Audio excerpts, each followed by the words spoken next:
Bapak, Ibu, saudara-saudari, dan anak-anak yang terkasih, selamat pagi, salam sehat dan gembira selalu.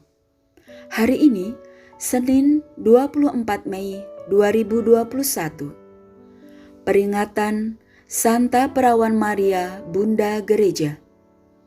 Dan hari ini, kita akan membaca, mendengarkan, dan merenungkan firman Tuhan yang diambil dari Injil Yohanes bab 19 ayat 25 sampai 34. Sebelumnya, mari kita membuat tanda kemenangan Kristus. Dalam nama Bapa dan Putra dan Roh Kudus. Amin. Di dekat salib Yesus, berdiri ibunya dan saudara ibunya, Maria istri Kleopas dan Maria Magdalena. Ketika Yesus melihat ibunya dan murid yang dikasihinya di sampingnya, berkatalah ia kepada ibunya, "Ibu, inilah anakmu." Kemudian katanya kepada muridnya itu, "Inilah ibumu." Dan sejak saat itu, murid itu menerima dia di dalam rumahnya. Sesudah itu, karena Yesus tahu bahwa segala sesuatu telah selesai, berkatalah ia supaya genaplah yang ada tertulis dalam kitab suci, "Aku haus."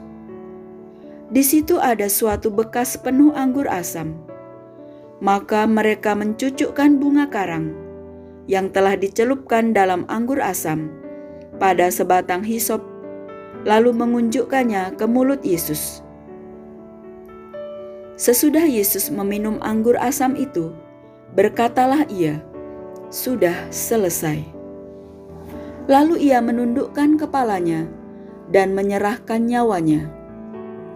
Karena hari itu hari persiapan, dan supaya pada hari Sabat, mayat-mayat itu tidak tinggal tergantung pada kayu salib, sebab Sabat itu adalah hari yang besar. Maka datanglah orang-orang Yahudi kepada Pilatus dan meminta kepadanya supaya kaki orang-orang itu dipatahkan dan mayat-mayatnya diturunkan. Maka datanglah prajurit-prajurit, lalu mematahkan kaki orang yang pertama dan kaki orang yang lain yang disalibkan bersama-sama dengan Yesus. Tetapi ketika mereka sampai kepada Yesus dan melihat bahwa ia telah mati, mereka tidak mematahkan kakinya. Tetapi seorang dari antara prajurit itu menikam lambungnya dengan tombak, dan segera mengalir keluar darah dan air. Demikianlah Injil Tuhan. Terpujilah Kristus. Bapak, Ibu, saudara-saudari, dan anak-anak yang terkasih, hari ini kita diajak untuk belajar dari Bunda Maria yang tetap berdiri sebagai wanita yang kuat, yang tangguh. Sebagai seorang ibu, kita tahu betapa sedih, betapa sakit dan menderitanya hati seorang ibu yang melihat anaknya mati tergantung di salib. Namun, Bunda Maria dengan tenang membiarkan rencana Allah untuk mengasihi manusia secara lebih konkret. Maria sungguh sebagai murid Yesus dan sebagai ibu Yesus,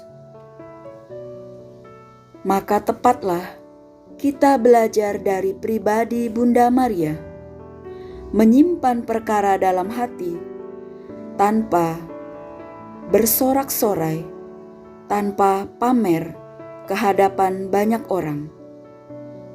Maria percaya dengan rencana Allah, dan Maria mengajak kita semua untuk hidup sebagai keluarga dan komunitas yang bersatu dalam doa.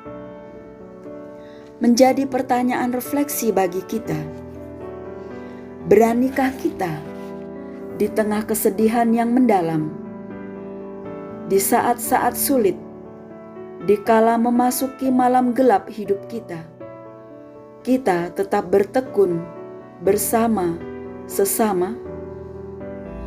Ataukah kita lari dari kenyataan hidup, berjuang sendiri, dan mengandalkan kekuatan sendiri?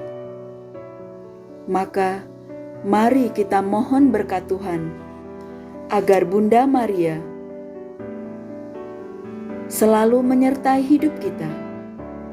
Kita tetap tegak berdiri mengikuti jalan salib Tuhan dalam kehidupan kita sehari-hari. Ya Tuhan, Allah Bapa kami yang maha baik, terima kasih atas teladan Bunda Maria yang kokoh kuat, tegak berdiri di bawah kayu salib. Semoga kami mampu mengenali rencana Allah dalam persiarahan hidup kami. Amin. Dalam nama Bapa dan Putra dan Roh Kudus. Amin. Terima kasih. Selamat beraktivitas hari ini. Tuhan memberkati kita semua. Amin.